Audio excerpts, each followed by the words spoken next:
Okay, good evening, everyone. Welcome to the third Thursday MRA Third Thursday program.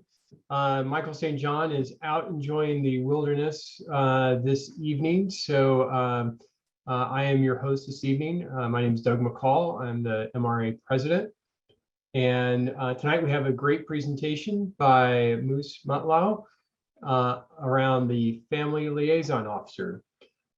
Really quick, before we get started, jump into that, just wanted to remind everyone, we've got the MRA Spring Conference coming up in June 10th to the 12th in Estes Park. You can check the registration at mra.org. And if you haven't caught the MRA leadership presentation, that link is still available for a couple more days. And I'll see if I can put that into the chat later this evening. But without further ado, I'd like to turn this over to Moose. Let's cancel this presentation. So I'll start. Hello, everybody. Thank you for giving up some time this evening to listen to this short presentation that I hope will be illuminating. My name, as they said, Moose Mutlow. I work with Yosemite Search and Rescue, and I've been the primary family liaison officer in Yosemite for about 15 years. And I also am the Swiftwater Rescue and Recovery Team Coordinator for a similar period of time.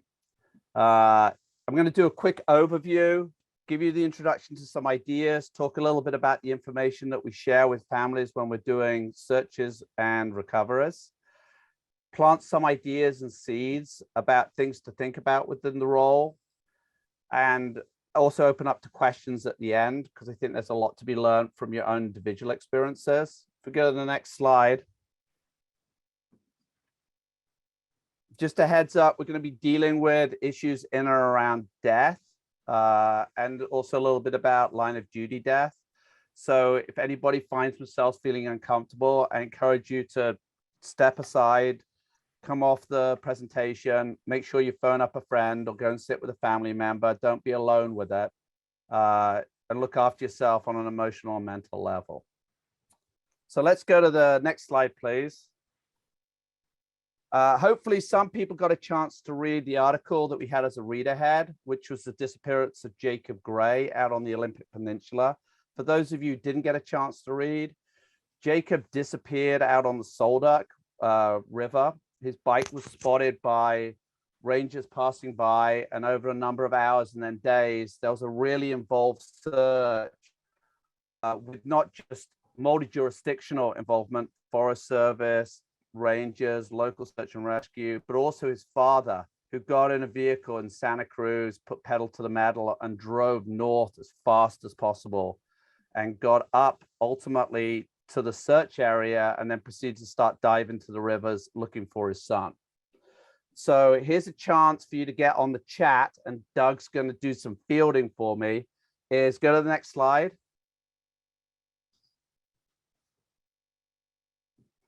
Is for you to jot some notes down there and just say, what do families need? When something goes south like that, a child disappears, a spouse disappears, what are families looking for from agencies, from search and rescue groups, from the county, from the sheriff's department? What type of things are they looking for? So jot those down, start those fingers of fury, typing away, and Doug's going to start shouting stuff out. Okay, so I put in understanding what is happening, answers, accurate info, respect. Good one, respect. Yeah, the idea of being taught to. Understanding of what the agency is doing, support, understanding of their feelings and fears, someone to listen to them. We got a range of responses that are coming in, and this is a critical part about family liaison, is there isn't one way to do it. You're all bringing these personal experiences and personal angles and personal appreciation for what people need, and there isn't a one size fits all. You're all bringing these things that are a little bit different to this common goal of serving the family. And so that list is really important because there isn't a blueprint that says this is what you have to do. There are guidelines that you fill with your own personality, your own strengths in supporting other people. I got a couple more in the chat. Let's see, committed resources and manpower, a way to help and get involved, food and water. So a classic rescue that happened in Rocky Mountains, the search for Tice, which was a family member that disappeared. The family were completely convinced that the Park Service wasn't doing enough and called in the armed services and said, we need to have experienced military personnel doing the search. They don't believe that there's being a big enough response. So next slide. Okay. So click it once and something magical should happen. Yes. So, and I'm as shocked as you are that that happened. Excuse me, I've got to go to another screen to find my own. Oh, for some reason. Oh, there we go. Okay.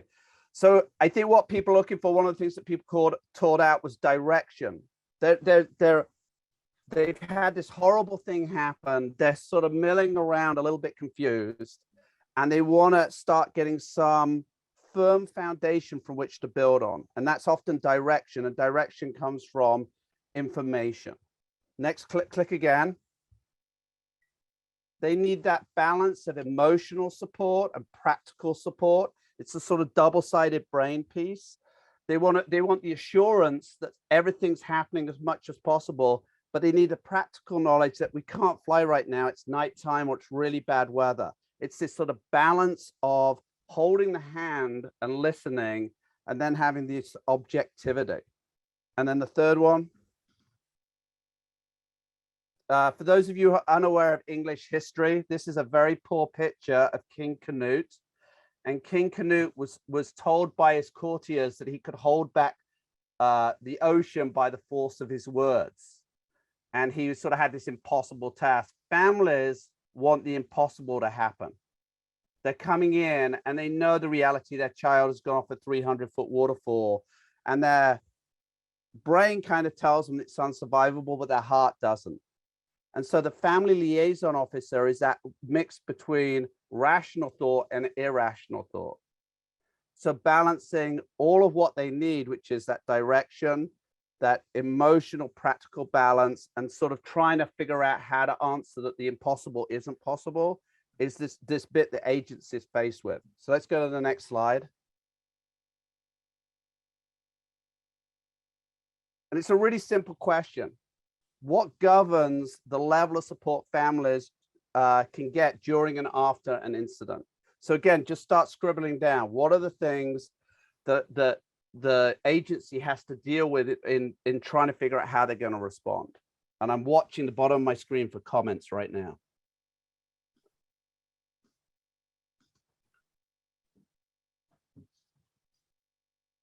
Hopefully we haven't gone into a void.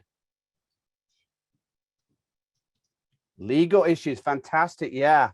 Resources, do we have enough resources? Multi-jurisdictional, the search for Jacob Gray was all across these different federal land agencies.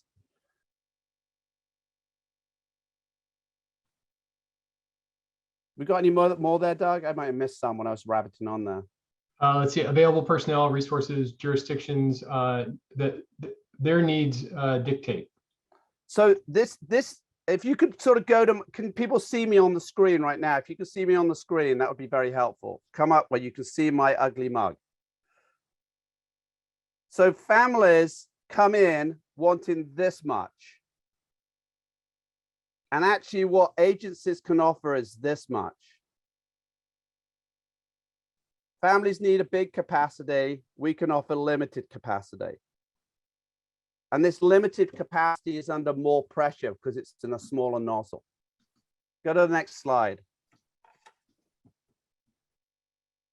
Click, magic happens. So we're governed by facts. We know what's happened. I've had that situation where 3 people have gone off a waterfall. They've fallen 300 feet. I'm sitting with the family. Days into the recovery, they say, what do you believe has happened? And we've already recovered one person and they had tremendous trauma. and I say, I know that that person has fallen 300 feet onto essentially concrete and it is unsurvivable. So we operate in this role of actually absolutes. So when we know something is an absolute truth, we convey that to the family. Second one. The other thing that agencies have to deal with is we're reactive. So in the family liaison officer role, we might have multiple incidents running. I had an incident where I had 5 deaths in one day and I worked 4 of them. And so you have this limit in capacity because you just got so much going on. And there's always these little fires that are bursting out. And that reduces what you can practically do. So you can't overpromise to any family how you're going to help support them. Next one. That kind of drifts into that limited bandwidth. Is as much as they want their kids' search to be the priority, it's actually in the middle of a hurricane and we have these other pieces that we have to guard on our personnel. So conveying to families in a sensitive manner that while they're the most important, we have these other responsibilities. Because then what happens, next click again, is you end up with these distractions. So I built an ICS model earlier, and you might be able to see it if you can see me. There's a sort of the different planning, logistics, operations here. And on your typical ICS model for family liaison, you got the IC up here at the top of this plumbing. And what we're going to do is we're actually going to stick the family liaison on a direct line between all the operation chiefs so they get really easy, clear flow of information. Without this sort of intercepting of all the information that's going on a search and rescue or any operation, the family liaison officer is useless. If they're right down the bottom here, they're going to miss all the important stuff from the operations. Because the chief job of the family liaison officer is to provide flow of information out to the family and allow information to flow back into the ICS, to the incident commander, and affect operations in some cases. But their primary job is to provide insulation because it allows the family to feel like they're being heard. They have a targeted person to talk to who hopefully they have trust and faith in. And then what happens is all of that emotional energy gets intercepted, allowing the incident commander and all the facets of response to just get on with their job. And the family no longer feels not disconnected necessarily, but at a point somebody said they feel heard, they feel respected. If you're ever in a response where somebody says, we don't know what's going on, it's because this role has not been accurately fulfilled, typically. Okay, click to the next one.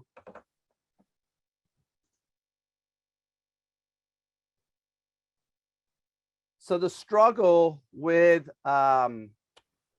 being a good family liaison is understanding what liaison actually means, as opposed to, click again.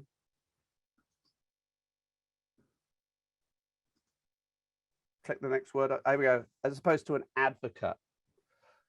The family liaison officer is it's essentially the incident commander's representative. And what they're doing is they're reporting to the IC and they're helping to choreograph information to the family with support from the incident command staff, perhaps, in a way that represents the operation. They're not an advocate that's providing back pressure to force the incident commander to change what they're doing. So if we go to the next slide and click twice so we bring the definitions up.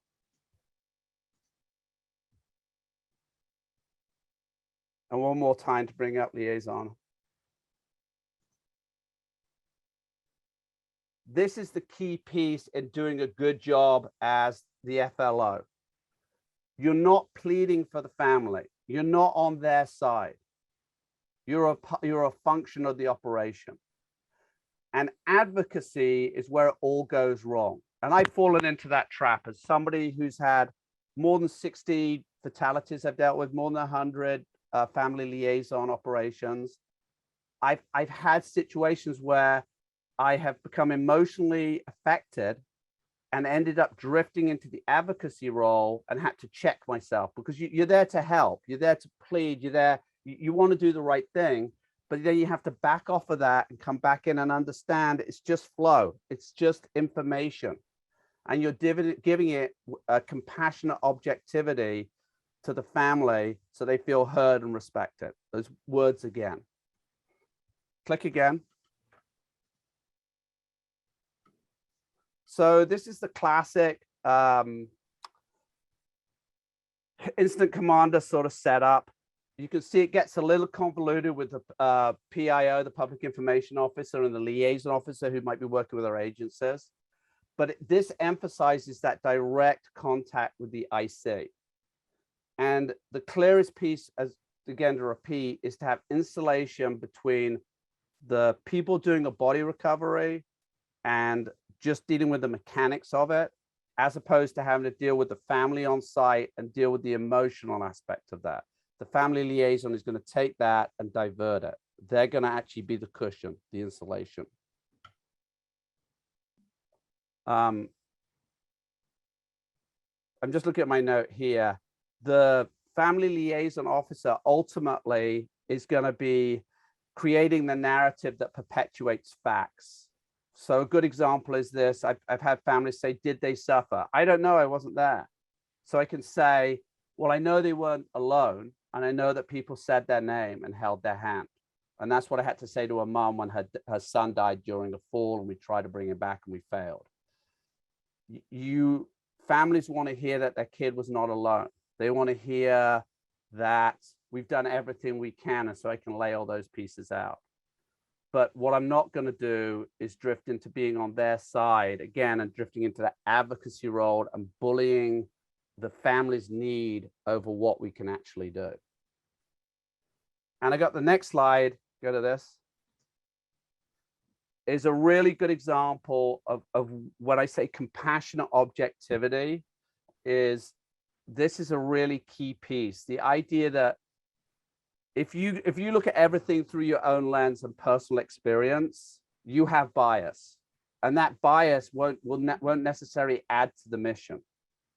But if you come from the compassionate side, where you recognize the distress and you just want to help, that's the healthier place to be in within this role, because you're not getting towed into that personal Christmas card, let me send my email, having personal connection.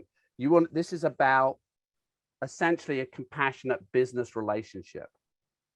You've got a task to do, it's got a beginning, a middle, and it has an end. These do not persist. The only time family liaison officer roles persist is line of duty death, in which they are extended placements that might be multi-year. I'm currently working a multi-year one now, in which you maintain connection with the family in a way of honoring their memory and making sure the family feel backed up. So in order for family liaison to work, there's a few things that have to line up. Okay, take me to the next one. All right, there's me, Havasu Creek, Grand Canyon.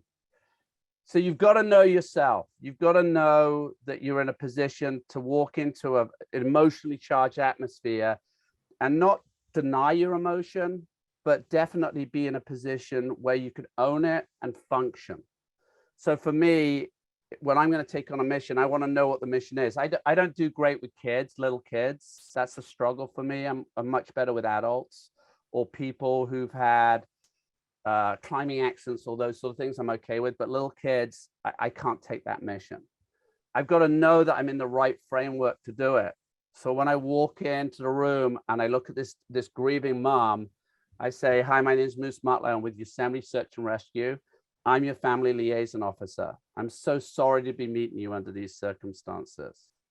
I'm sure you have questions. I have some information. What is the best way for us to move forward right now? What do you need?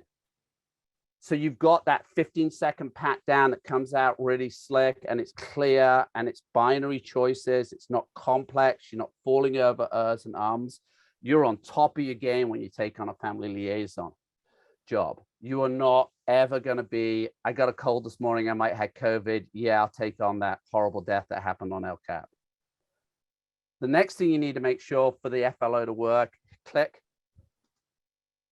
is know that your particular search and rescue group and your jurisdiction has fully embraced the role. So if you don't have an IC who sees value in the family liaison and cuts you out of meetings, you can't do the job. You might as well not be turning up for it. And my experience has been, in order for family liaison to be successful, there's a degree of training that has to happen with command staff for them to fully comprehend the value of this happening.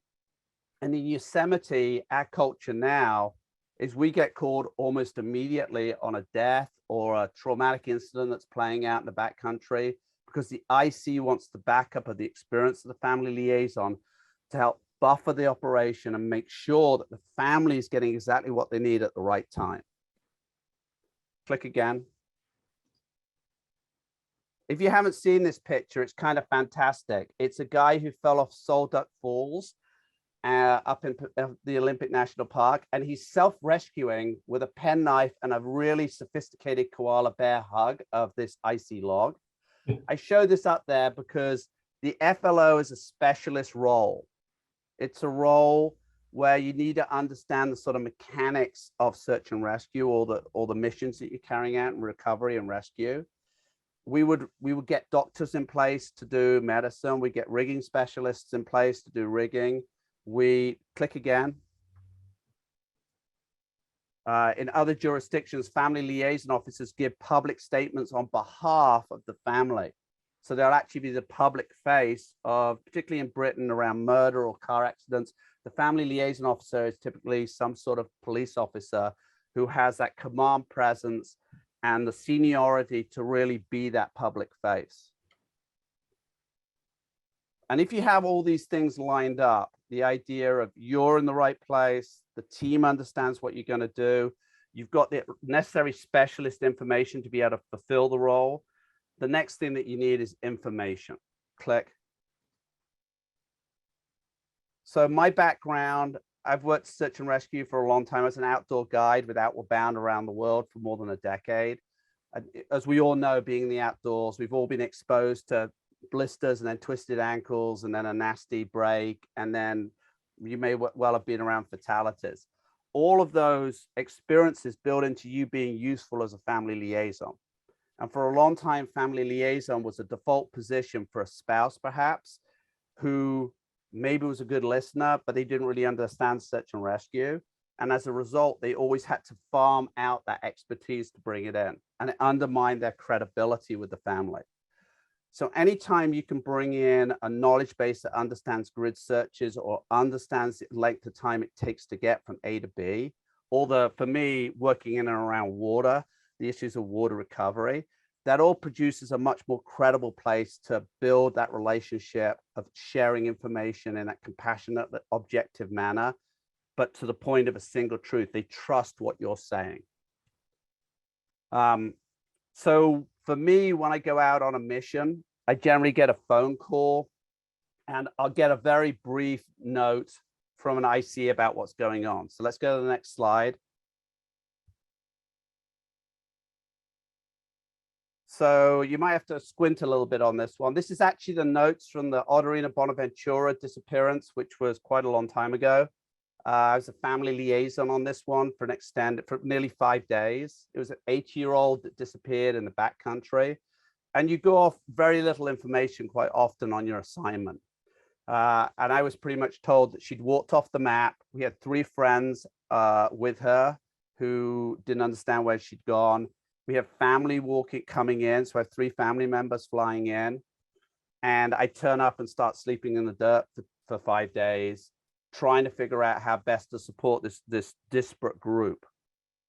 And so early on, when I get an assignment, I ask if the IC typically how long the assignment's going to be, where I'm going to be based, what contacts being made with the family. And then pretty much I jump in.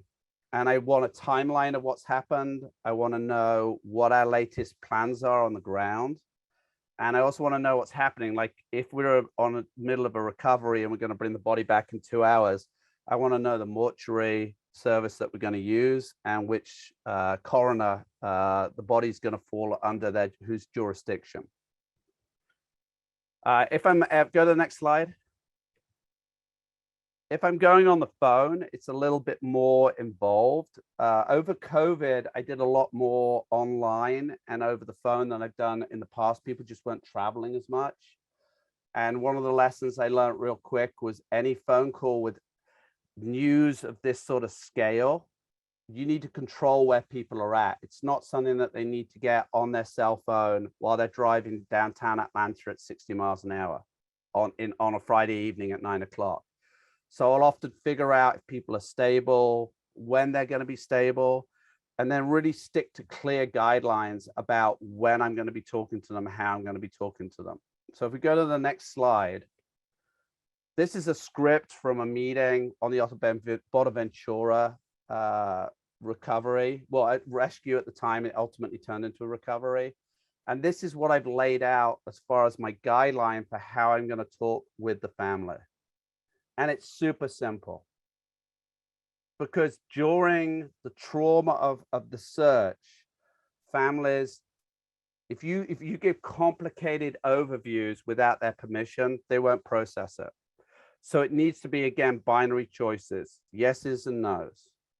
Do you want to go to the restaurant? Do you want to go to your motel room? Do you want to have a briefing now? Do you want to have a briefing in 2 hours? The idea is always to give people control without confusion.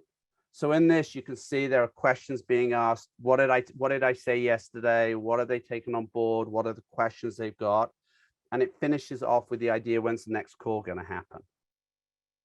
You're building a relationship that's administrative but kind. You're there to give information and hold their hand and maybe shed a tear, but you're not going to be there for the funeral. It's this, it goes back to the compassionate objectivity. You're a little bit removed during the intensity of this experience, and what you're actually doing is helping people through a real struggle by being a witness. Our culture in the West doesn't do good with death. We are uncomfortable with it. Death is uncomfortable. And one of the best things that you can do when someone is struggling is not to ignore them, but to sit there in that shared space and hear them cry and listen to them tell stories about people who passed and just be a witness. I did a response a couple of years ago up at Hetch Hetchy, and the people I was working with were an older couple. They were in their 80s, and I evolved this packet of information to tell them what had happened to their son, who had been swept away from a bridge. So if we go to the next slide, this is the beauty of the internet. I was able to get this picture of Hetch Hetchy up and talk through with the family, what are you looking at? And the dad was able to say, well, I'm looking at a map. It says Hetch Hetchy. It's a big thing of blue. I'm like, oh, you got the right place. Look in the bottom left-hand corner. Tell me what you can see. And he said, I see some numbers and I see something about a dam. I'm like, that's where Kevin's car was. That's where Kevin's car was found.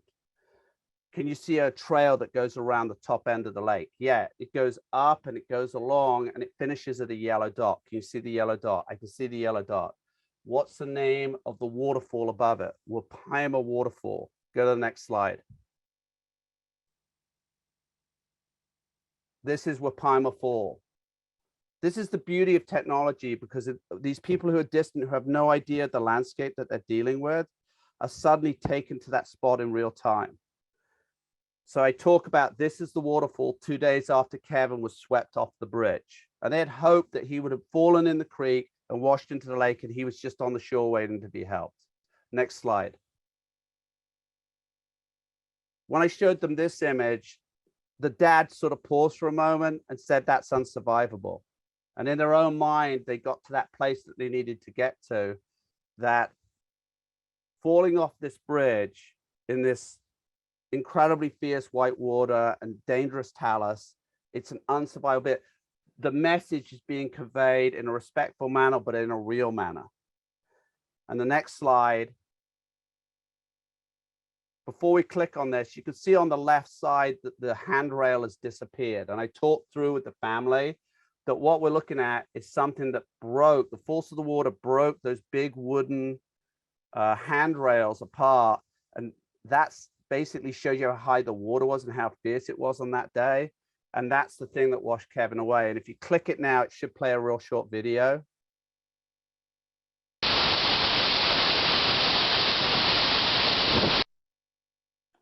So I've increasingly used digital images and digital information to give families information from a couple of days before all the way up to real time. So if we go to the next slide, the next slide, probably go to the next slide.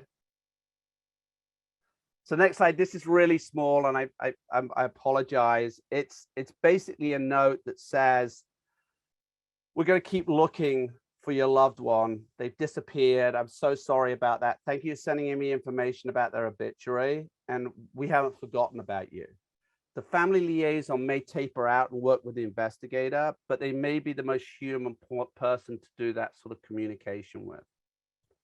The next slide is actually what I thought was coming next. I apologize. So the next slide is real-time data that I shared with a family member during a successful search this winter for a 53-year-old woman who failed to come back to a car at night at Badger Pass, which is up at 6,000 feet. And this is the full breakdown of the entire search pattern that we're doing in real time. It has the snowmobile drop-offs. It has when we're hearing whistles. And this really helped a person in Seattle understand the scale of what we're dealing with and why we're only sending out small groups.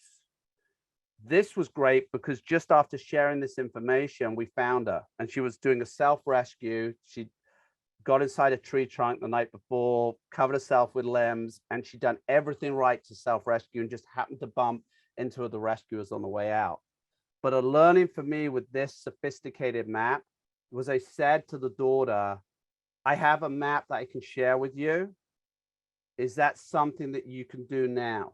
And she looked at it and went, I can't do it now. Can we come back to it in an hour? And she went away and composed herself. She got control of the situation. She had sort of a personal control over it. And then she said, now tell me what's going on.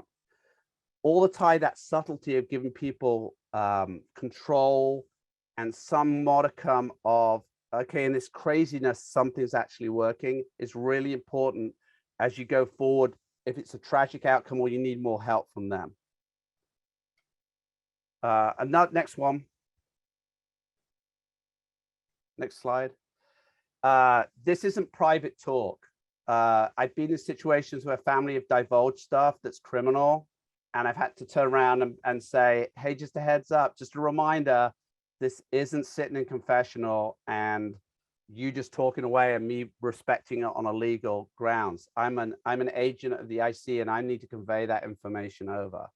And so that again reinforces that piece that although you're there to help them, you're not right in the middle of the family. You're not a family member.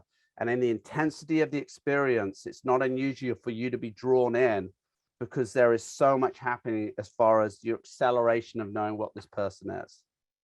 Next slide. It goes back to that idea of compassionate objectivity and being a witness. We're high functioning, helping a family understand the machinations of what's going on with the rescue or a search.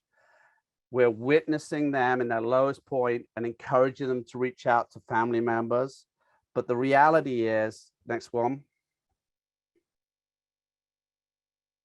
is there's termination. There's a point that's reached where you turn that spigot, that little nozzle, and you stop being part of this operation. And families, often in the intensity of this experience, have a desire to remain in touch with you. And I work real hard throughout it to explain I'm going to be reassigned. There's a time that you will no longer be talking to me on my cell phone, and this is the person that you need to talk to. The key piece in all of this is being healthy, because the idea that you would carry that load of multiple assignments with people reaching out to you with Christmas cards or invites to wedding is totally unsustainable. And we're going to come to some questions in a bit. Oh, somebody's just dropped a question up there. Doug, do you want to tell me what that question is? Oh yeah, I actually just typed it in. Oh, one of the questions, I was thinking of is being detached. So the question is, how do you stay detached, but not come across too cold to the, or not engaged with the family? It's nuanced. It's that idea that I've had a mom sort of say to me, what were her son's last moments like? And I've broken down talking about it because I was right there when it happened. And then when she's seen me, she's reached out and she's hugged me. And she said, we've had that connection. But at the same point, I'm not sitting there sharing a lot about myself. I keep it focused on what the mission is and where they're at. I keep a sort of professional, I maintain my professional buffer. And it's hard. I don't think there's a blueprint say, oh, this is how you do it. But it's not drifting into casual conversation with them that builds more than a relationship outside of the incident. And I think the biggest thing, when I say detached, I think being real is the biggest gift you can give people. And it's to cry or to show emotion or to hold their hand or to just be human in that moment and say, I say to families often, this is the shittiest day.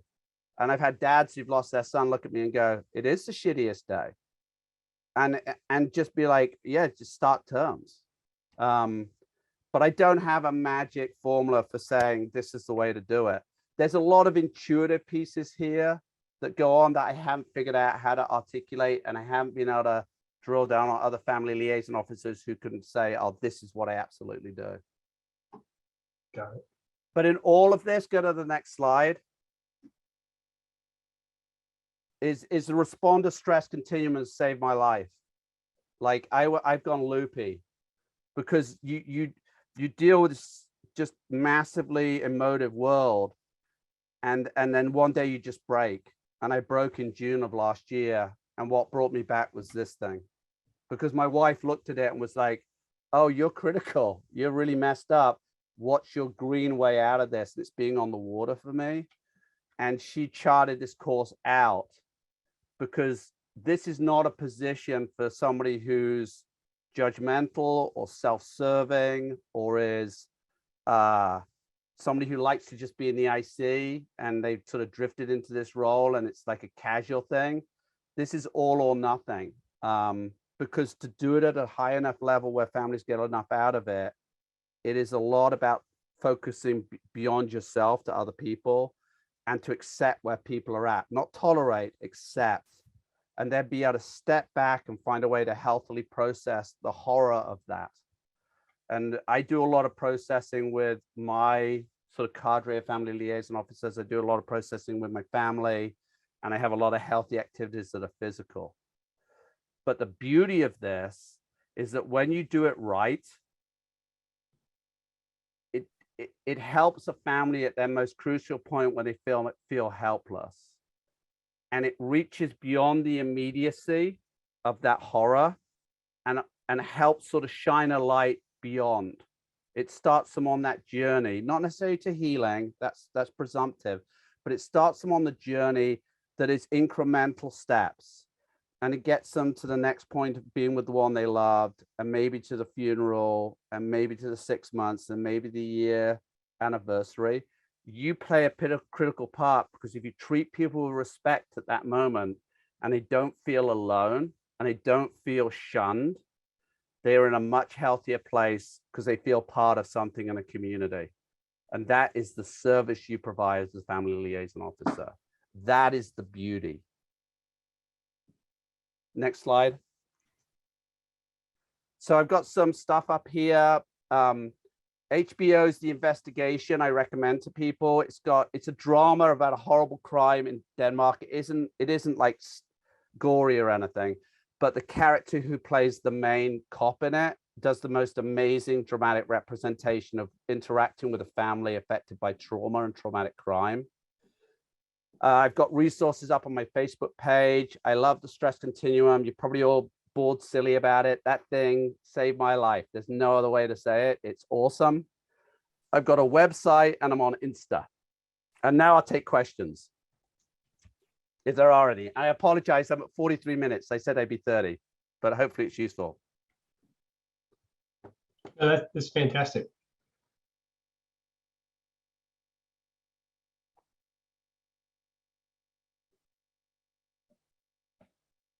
Musa, I'll throw out a question while others are typing theirs.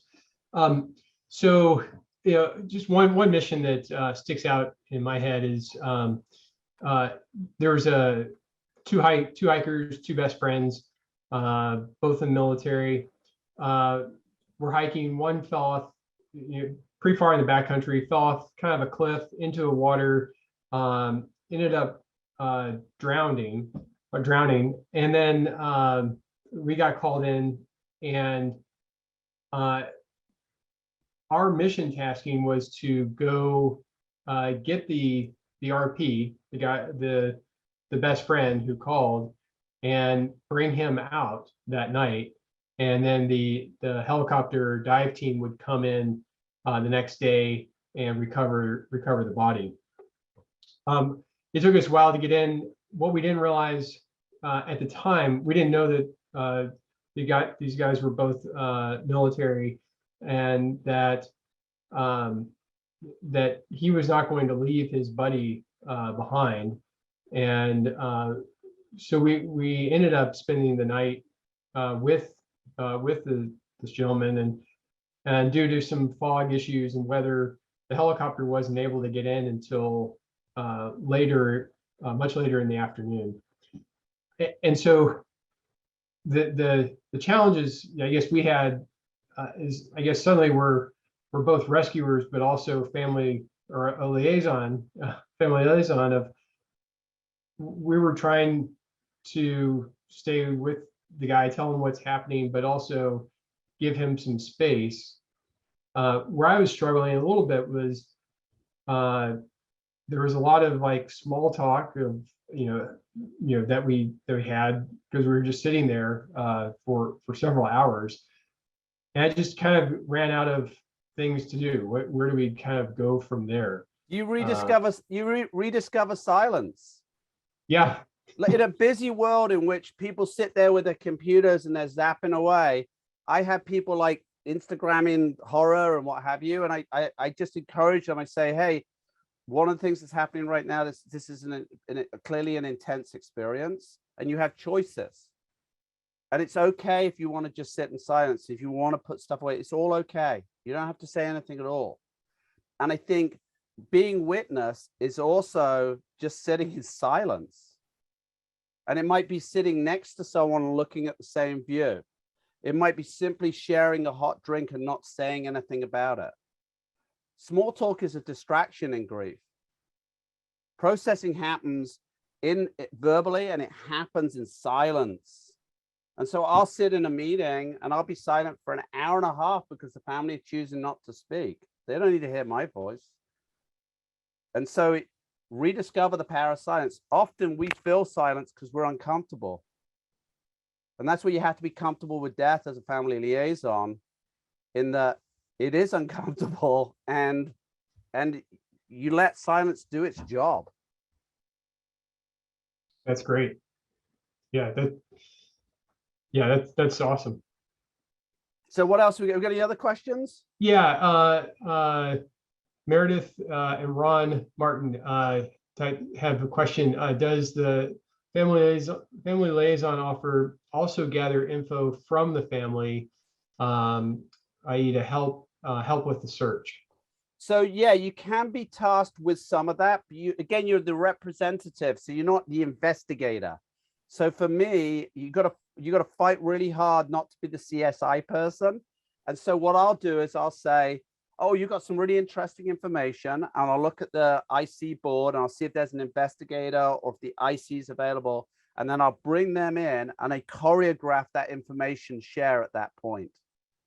Because I'm a conduit, stuff's flowing backwards and forwards, but I'm not the point of, I'm a point of contact, but it can get confusing if we don't effectively choreograph where leadership comes in. The one thing I won't be part of is when there's investigation of a crime. And so I've been in family liaison positions where it's clearly an illegal act. And so I choreograph the investigator going in to meet the family and I step outside. But any bit of information, I'm writing logs down the whole time. And that's what I'm sharing with the IC. And they may say, oh, that's interesting. They always like to go to that fishing spot. I hadn't heard that before. And then they come back and reference it to the family in a more official capacity. Okay. Got another question from Jeff Cheng. How do you get agency buy-in for a family liaison officer? And then I think most of our volunteer groups need to be invited by the agency having authority or the RA regional authority. So I think one of the ways you can do it is find out people who are using family liaison on a law enforcement end and have them become your advocate. So for us within the Park Service, most of the surrounding jurisdictions get invited into trainings and suddenly go, oh, this just makes my life a lot easier. And in smaller sheriff departments where they may be stretched on resources and stretched on the perceptual side of this, it takes a champion who has a big hat to come in and make that shift. It isn't going to happen with a 57-year-old English guy. It's going to come in with the chief ranger ringing them up and being like, I know we have a sister, we've got a mutual aid set up. We have this great program. You should really come along and see it. But if they just don't want to do it, there's not much you can do about it. There's going to be a continued struggle with serving families effectively. Send them a copy of my book. That's another place to start. It's like, and I'm really happy. I've talked to a couple of agencies have introduced me to sheriff departments, and I taught their language as someone who lives in a rural environment. And like, this isn't meant to be a pain in the ass. This is like meant to be cleaner for you, so you can pull resources to do the important job you have to do in giving speeding tickets. Like there's ways you can negotiate that, but it's hard because it's a soft skill, and people are like, they don't need it. But if they do it, all our rangers love it in Yosemite and Olympic and Yellowstone and Tetons, because it frees them up to do the mission. What am I looking at here? Got another one. Do you see Kathy Kelly's question at 6:45? So this is a really interesting one. So we have a rule that if a family turns up on the scene of a recovery, we stop and we just have to focus in on the family. And I tell the family that when I'm a family liaison. So if they turn up on the scene, I go, hey, we've got this whole thing in risk management that when you're on scene, we have to really take all our resources and guard you and make sure you're okay. And as soon as you're gone, we can switch back into our operation. The other thing that we do is we're increasingly giving families assignments if they come in. And funnily enough, we gave a family an assignment to look for somebody who disappeared out of Foresta, which is sort of off the side of Yosemite National Park on the west side, and they found their mum. So there's often a way that you can sort of ship them off to feel like they're doing something. But again, as a family liaison, you don't have to answer that. That's the incident commander's decision about how to integrate the family. And I've used the internet a lot more, like crowdsourcing and getting them to give me more information and keeping them busy on that stuff has been really helpful. Did that answer that question? Oh, yeah, if you've got new laws, I can't do anything about that. I'm not an elected office. When do I allow the family to help with the rescue? If it's a carry out and the person's alive and you need more hands on it, whoa, that's great. But again, under our jurisdiction, family turns up, we stop. We don't do anything. And that's because we dismantled a person when we were pulling them out the river. We actually had a whole system, and the nature of the body, we actually destroyed the sort of integrity of the body. And that was for the search and rescue team, it was really bad. For the family to watch that, it was awful. Oh, I'm glad you enjoyed the book, Kathy. Any other questions? It's okay, you can go if you want to. Well, Moose, if there are other questions, can they email you? Yeah, there's my if you go on moosemutlow.com, you can see my contact information. There's a whole bunch of free resources on there and links to resources. There's audio, like how to do scripting to remind you if you're in an incident. Never be alone for this. There's so much out there. I do a little bit of consulting. So if you end up on an incident and you're like, oh my God, I'm freaking out, email me and I'll figure out where the hell you are, and I'll phone you up and be like, it's gonna be okay. You're doing a good job. And there's a couple of books. I've got a book out, When Accidents Happen, which is the handbook for family liaison. And then I've got a really depressing book called Searching, which is about the impact of search and rescue, which we all know. And it was a really cathartic exercise for me to write. It isn't particularly well written. It's raw stories dealing with death, some laughs, some successes, but it's sort of reflecting on this long-term impact and recognizing to be healthy, then we're useful. When we're broken, we aren't useful. And when we lose our purpose, we lose our joy. And when we lose our joy, our community suffers. So be healthy out there, people. Great, thanks, Moose. One other question is, will this recording be available? And yes, it will. It will be on the MRA YouTube channel, probably in a couple of days. That Charlie and team are really great about that. I'm going to put a link to the YouTube channel. I subscribe to it so that I get an update. It just sends me a notification when a new video is in there. If you want to do that, you can. You don't have to, but we will be up on the MRA YouTube channel for teams to be able to review again. Well, Moose, thank you so much. This is a fantastic presentation and super important to the work that we do and the work that you do. And we appreciate your time and sharing this valuable information with us. And just a heads up, I'm going to be training on the Olympic Peninsula in June. So if any of you in the Pacific Northwest, reach out to Olympic National Park and talk to the chief ranger, and maybe you can get a berth. And I'm in the Midwest in July in Theodore Roosevelt National Park doing a family liaison and psychological first aid. I see you, Dean. I see you out there, buddy. I'm doing that training in July. Fantastic. Fantastic. Well, thank you, everyone. Thank you again, Moose. I really appreciate it. And I hope to see everyone at the at the June spring conference. If you can't make that, we'll see you at the June 3rd Thursday. Sweet. Everybody be healthy. Bye. Great. Thank you. Bye, everyone. Thank you. Great program.